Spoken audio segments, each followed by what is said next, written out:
The number one question I get, and I still get these questions when I tell people that I worked in investment banking while I was working in investment banking, even though I'm no longer in investment banking, the number one thing they hear when they hear investment or finances is stocks. And throughout the corona pandemic, there has been a hyper-inflated attention on stocks because everyone is investing and everyone wants to strike it rich. Although I have no expertise in stocks, and most if not all my investments are either done on a whim through Reddit posts or my friends saying the stock is going to do really hot right now, here is a detailed breakdown of every single investment that I have, my entire portfolio of monies. As a disclaimer, I am doing this as of this moment of recording this video. I'm not sure what the breakdown is going to be by the time this is uploaded, but this breakdown of my investments has been pretty consistent for the past couple of months, so I don't see it changing. So let's just get right into it. And I'm literally reading this off a Google spreadsheet that I made 15 seconds ago using very simple math. So if my entire portfolio of money is 100% pie, 12% of my entire portfolio is in cash and 88% is in investments. For my base level of finance classes in college, I know that that's not best practice with only 12% of my entire money holdings being in cash and 88% in investments, but I'm young, so what the heck. Within my cash portfolio, I have 82% in checkings and 18% in savings. There is zero reason or rhyme to that breakdown. I typically have more in savings than checkings, but I happen to get paid recently, so there is more in checkings than savings. I'm probably going to put most of those checkings inside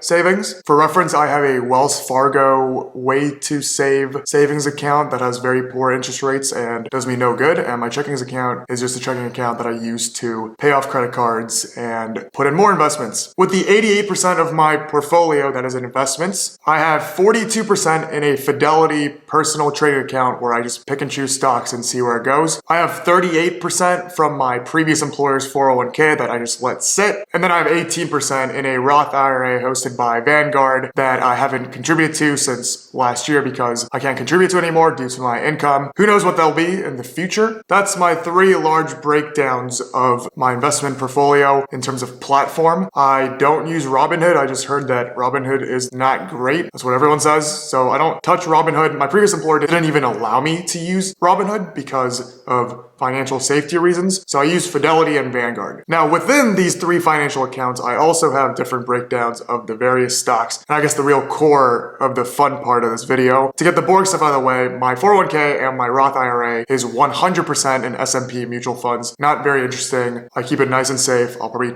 transfer it or change it up to bonds as I get older and wary. But right now it's in 100% S&P and it's done decently well. Obviously we've had a record year in terms of the stock market, maybe not the past 2 weeks. 100% of those retirement-based accounts in the S&P 500. And then now for the super fun part where I talk to you guys about why I'm in various stocks in my individual trading account, and then you guys realize how financially unsophisticated I am. In my Fidelity individual trading account that I started taking seriously about a year and a half ago, slightly before COVID started, right as I think I started my investment banking career. And I'm rounding this up as I go, so I think these numbers aren't going to add up to 100, but bear with me. I have about 40% of my portfolio in Apple, and as I go through these stocks, you guys are going to become even more wary and questioning of my financial ability because I have zero numbers to back any of these investments up. This is more about just subjective feel, what I've heard and what I've read in the news. I've also read that a lot of times doing it like that sometimes can beat the hedge fund or portfolio managers that really take the time to do financial analysis, but that has not been my case. I have not done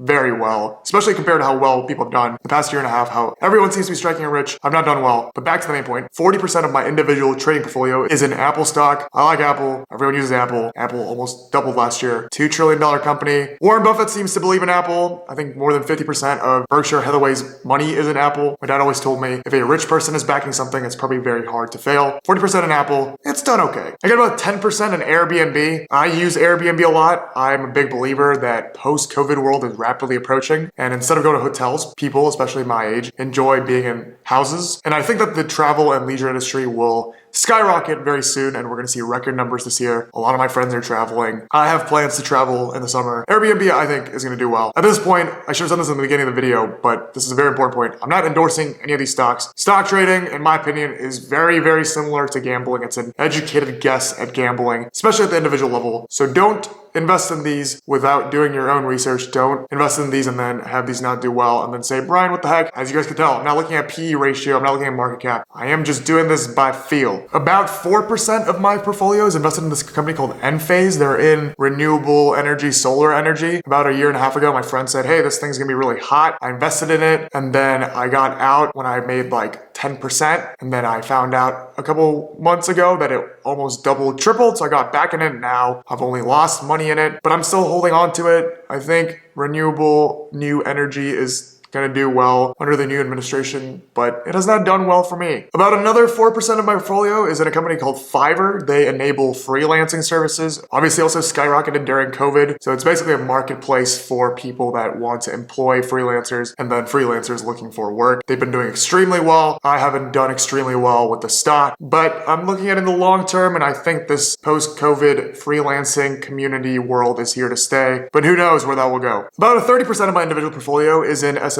500 ETFs, just to balance out all the failures I have with individual stock picking. And non-surprisingly, it is the best performing stock that I have in my individual portfolio. I have yet to beat the S&P 500. About 3% is in every tech junkie, every Wall Street Bets person's favorite Palantir. They do big data, and by that I mean I have no idea what they actually do. Palantir has been very ups and downs. I have a friend who got in at $9. I think it's about 20 something dollars right now. I obviously bought it at the peak, and I've not made money on it, but such is life. I have about 4% in Snowflake. They do cloud computing. Also not sure what they actually do. I bought it at the IPO, and then it skyrocketed. I was super happy. I told everyone that it was gonna do well. I kept holding on to it. Now I'm at a negative, but cloud is the future. Snowflake is gonna do well, I think, but that's just hope. And I still haven't recovered from how well it's done post-IPO, and now it's back down. And lastly, with my travel and leisure play, my travel and leisure thesis, I am also in about 5% of United Airlines. United Airlines actually has done me very well. I bought it at the low when everyone was like, flights suck and travel is never gonna come back. I don't wanna wear a mask for 5 hours, but we're gonna eventually have to fly. The government has done various things to bail these airlines out. It's probably done the best out of my individual stock picking. I wanna keep it for a long time. It's still nowhere close to the price that it was at before, but as I mentioned before, I have no idea about the numbers or the analytics behind these things. I just do it by that feel. And then I guess in terms of holistically looking at my net worth and what other things that I am invested in, I have a car that you guys have seen on this channel before, the Abarth 124 Fiat Spider. I probably said that in the wrong order. So I guess I have equity in that. And I think that's about it in terms of material things that I own as I consider investments. And as you guys can tell,